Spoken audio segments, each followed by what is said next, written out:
আর এদিকে রাজ্য কমিশনের সঙ্গে সংঘাত চরমে। কমিশনের নির্দেশ মানতে নারাজ রাজ্য।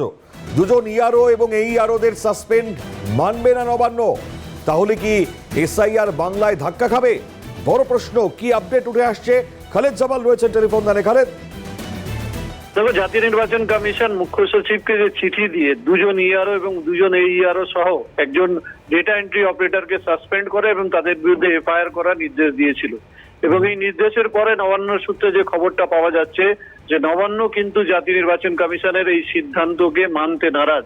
তার কারণ তারা বলছেন যে যেহেতু এখন কোনো নির্বাচন নেই, তার ফলে কিন্তু কোনো রকম নির্বাচনী আচরণ বিধি নেই।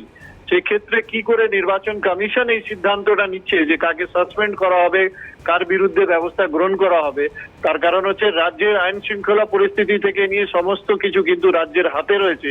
সেখানে জাতীয় নির্বাচন কমিশন কি করে সরাসরি হস্তক্ষেপ করে যারা রাজ্যের সরকারি কর্মচারীরা রয়েছে তাদের বিরুদ্ধে ব্যবস্থা গ্রহণ করার নির্দেশ দিচ্ছে, এই প্রশ্নকে কিন্তু সামনে রেখে নবান্নর পক্ষ থেকে কিন্তু তার আপত্তি জানানো হচ্ছে, যেটা জানা যাচ্ছে নবান্ন সূত্রে যে খবর পাওয়া যাচ্ছে।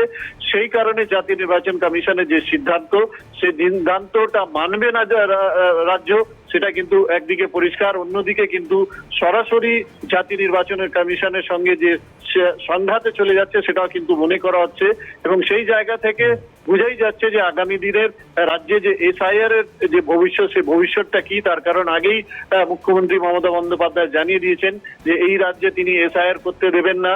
দরকার পড়লে তিনি নির্বাচন কমিশনের আন্দোলন করবেন, ঘেরাও করবেন এবং তার পাশাপাশি কোনো বৈধ ভোটার যাতে বাদ না যায় তার জন্য কিন্তু ইতিমধ্যে রাজ্যের সমস্ত যারা জেলা শাসক রয়েছে তাদেরকে নির্দেশ একদিকে মুখ্যমন্ত্রী দিয়েছেন, অন্যদিকে কিন্তু সাংগঠনিক ভাবে তৃণমূল সুপ্রিমো মমতা বন্দ্যোপাধ্যায় সমস্ত যারা রাজ্যের নেতা তাদের রয়েছে প্রত্যেকটা জেলা, প্রত্যেকটা যারা পঞ্চায়েত থেকে সভাপতি যারা রয়েছেন তাদেরকে নির্দেশ দিয়েছেন।